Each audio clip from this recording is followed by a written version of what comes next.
Hey friends, Ash here with Gents, and I just got back from the local mall. I picked up two fragrances. You already know what they are. I'm going to crack these open and do a first impression for you guys on each one of these right here. I've got Dior Homme 2020 by Christian Dior and Gucci Guilty Love Edition Pour Homme. I haven't smelled either one of these, so I essentially blind bought these in store where I could have smelled them first, but that would have kind of ruined the first impression. And upon reflection, I did not pick the best boxes here. Each one of these is kind of dinged up, so that was stupid of me. I just grabbed these and went. But yeah, Dior Homme 2020 Gucci Guilty Love Edition. Let's jump into this.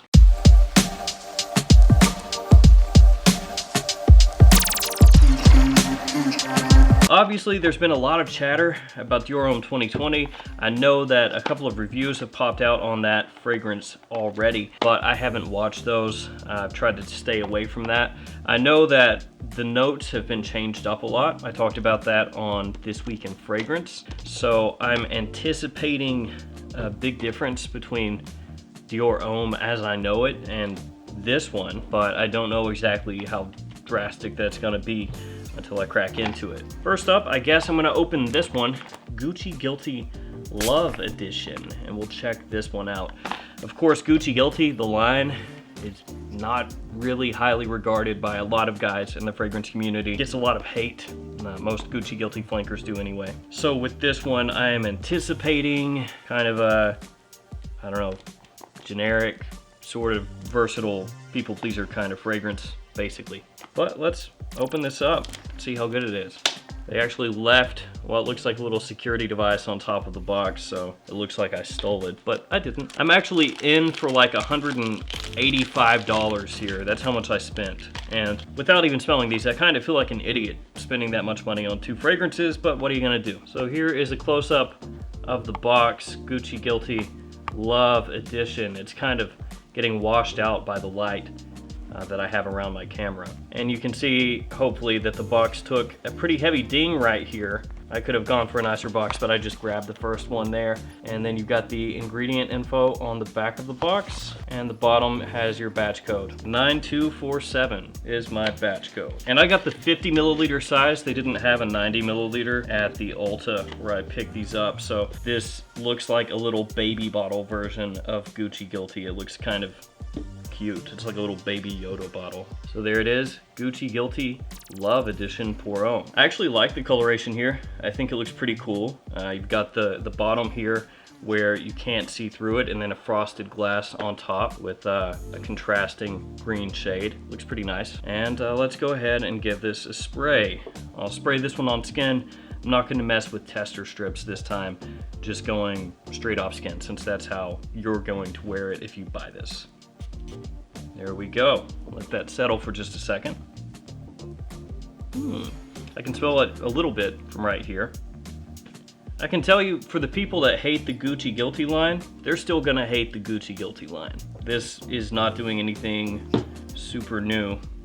It's not that it smells bad. There's ginger in the opening. It gives that effervescent kind of sparkly, spicy pop that you always get from ginger. There's a little bit of pink pepper. There's also orange and kumquat, so you've got like this fruity sweetness off the top as well, mixing in with the ginger and the pink pepper. It does smell pretty generic, I've got to say.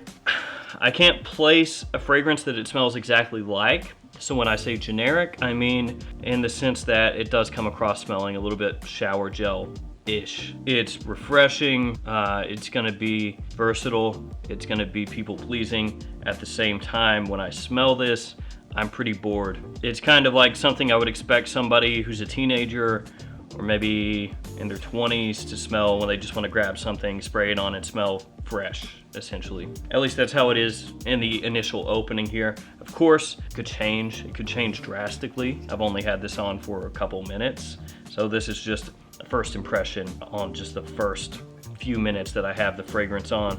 I'm gonna let this dry down and then come back to it, see how it changes up, see if this gets a lot better. And again, it's not that this smells bad, because it doesn't. This does not smell bad at all. This is not something that I smell and it smells like there's a chemical bomb. There's not that going on. It doesn't have that harsh edge. There's none of that. It doesn't come across bubblegummy sweet. It just smells okay. And I've said that about a number of fragrances, and it's just how it is, man. It's one of those fragrances where you spray it on and you're like, yeah, that's nice. But it's not something where you spray it on and you go, oh, I gotta get myself that. Yeah, fresh, spicy, citrus, essentially.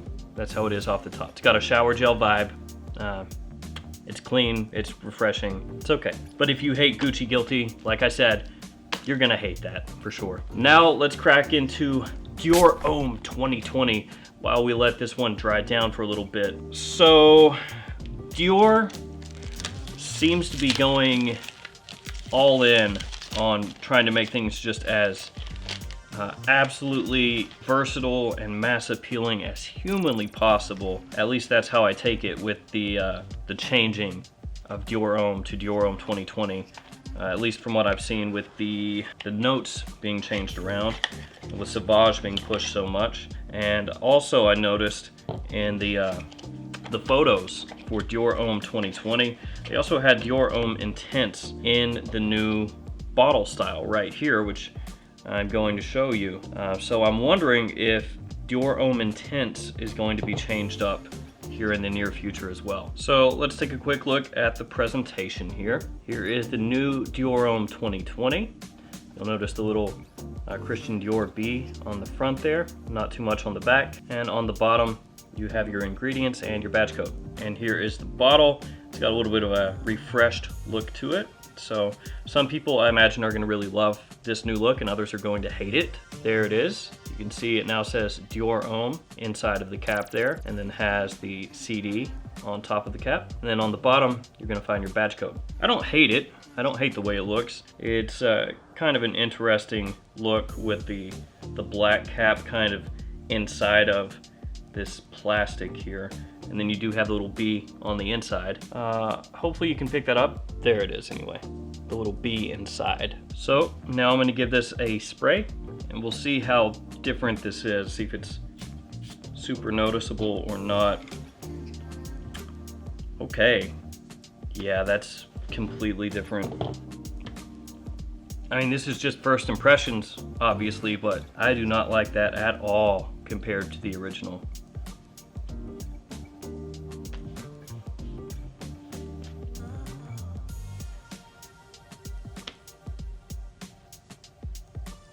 Yeah, I don't know. I'm kind of at a loss for words almost here. So it's fresh off the top. You've got a bit of citrus, a little bit of spice, not too much though. It is, even here right off the top, there's a bunch of ISOE Super. It comes off very kind of sparkly in like a very intense aroma chemical kind of way. This almost comes off like the type of scent that I would go anosmic to. It's one of those kind of fragrances where you get hit with a big blast of aroma chemicals off the top, and if you smell it closely, then it's going to start to fade. You won't smell it as much. People around you will, but you won't. It's coming off like that. Yeah, so this is obviously a very woody fragrance, but woody in the sense of being a modern woods, and by that I mean it's got that synthetic undertone to it. It's definitely going to be mass appealing, I would imagine, but as far as being something unique, that does not exist in this. That is a big letdown. I don't care about that. I'm not saying I would never wear it. I'm gonna continue wearing this so I can review this. You know, I'll wear it out, I'll wear it around people, I'll see how this performs, I'll see how it dries down. But this is a crappy release for being named Dior Homme. This is massively disappointing to me. Yeah, I'm kind of still at a loss for words. I imagine a lot of people are gonna like it, but it's not that it smells offensive, it's just who it's coming from.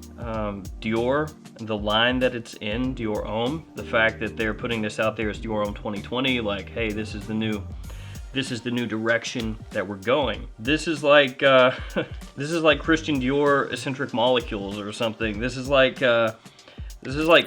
Christian Dior took Molecule 01 and they were like, let's remix that a little bit and then put Dior Homme on there. And that is a bit of an exaggeration, but it's just really heavy on the ISOE Super, the cedar that's in here, and cashmerean, I think is a note. Cashmere wood, cashmerean, one of those. I'll look it up. Cashmere wood, yeah, wood.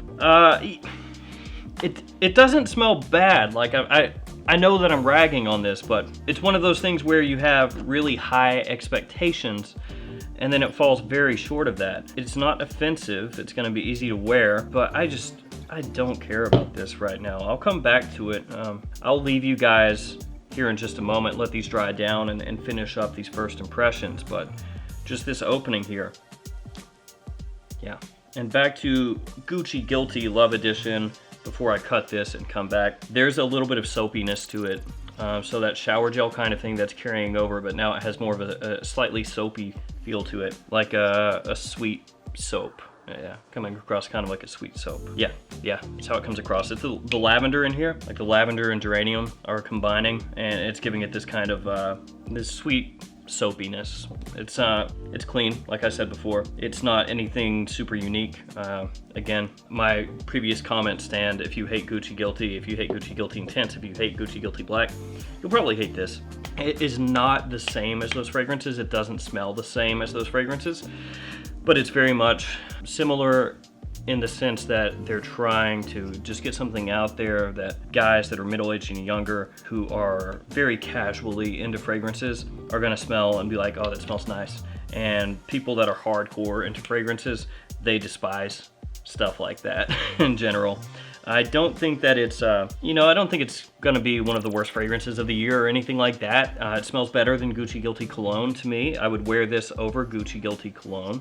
And yeah, I could be off base with this a little bit. I would have to do some side-by-side comparisons. But where I said this smells a little bit generic, I think it's because there's maybe like some slight inspiration from some of the other bigger designer releases of the past couple years in here, but it's all mixed together, so it's kind of hard to pluck it out. It's almost like there's 10% of Y Eau de Parfum sprinkled in here. Maybe a slight amount of like a light blue fragrance or something. I'm just not sure. I'm gonna have to do more side-by-sides on this, but it really does come across that way, like you've taken little bits and aspects of some of the more popular fragrances that are fresh over these past couple years and sprinkled them in there. It's not going to be impressive to a lot of people out there, but it is going to be a fragrance that's not offensive, that's easy to pull off. Gonna be a decent spring, summertime type of scent. All right, guys, I'm gonna let these dry down and I'll be back in just a second.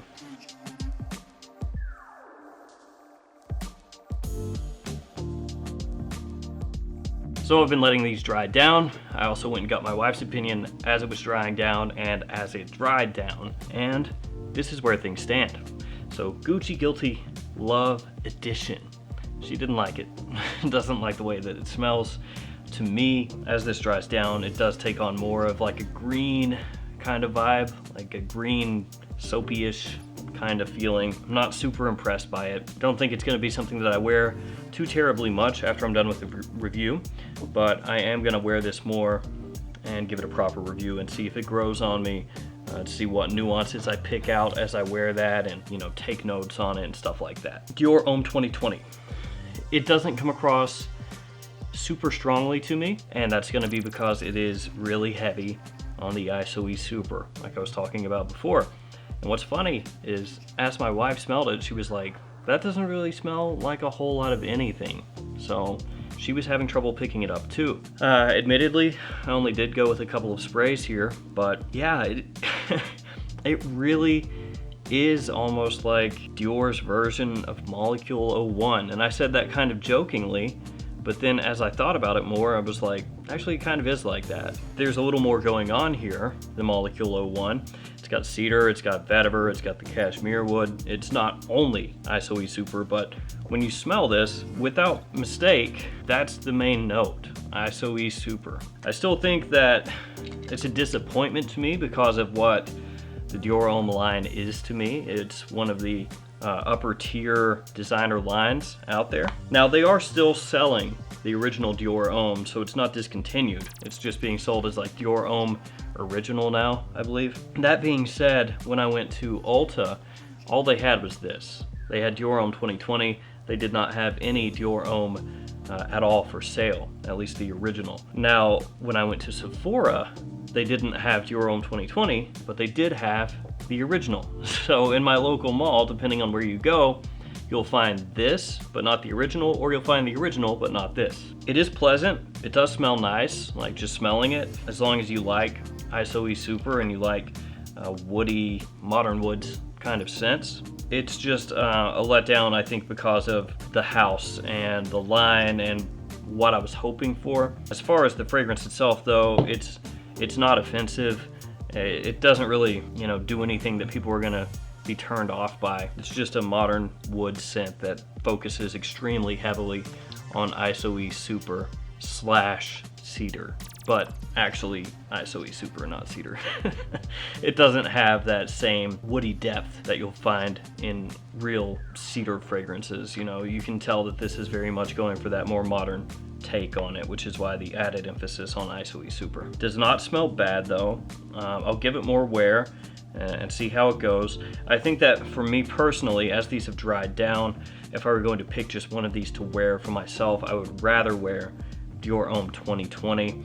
Despite being disappointed in, I guess, the fragrance, I do enjoy ISOE Super. I mean, I've worn Molecule 01 in the past a bunch. I've layered it with fragrances, I've worn it by itself, and this is almost like Dior taking that backbone and adding a little bit to it, making it slightly more interesting, I guess. But if you're disappointed by that, I understand why.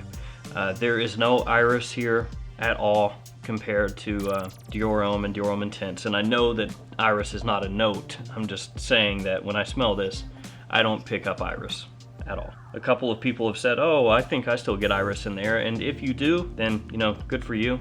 But I pick up mainly those woods. Yeah, I think that's gonna pretty much do it for me.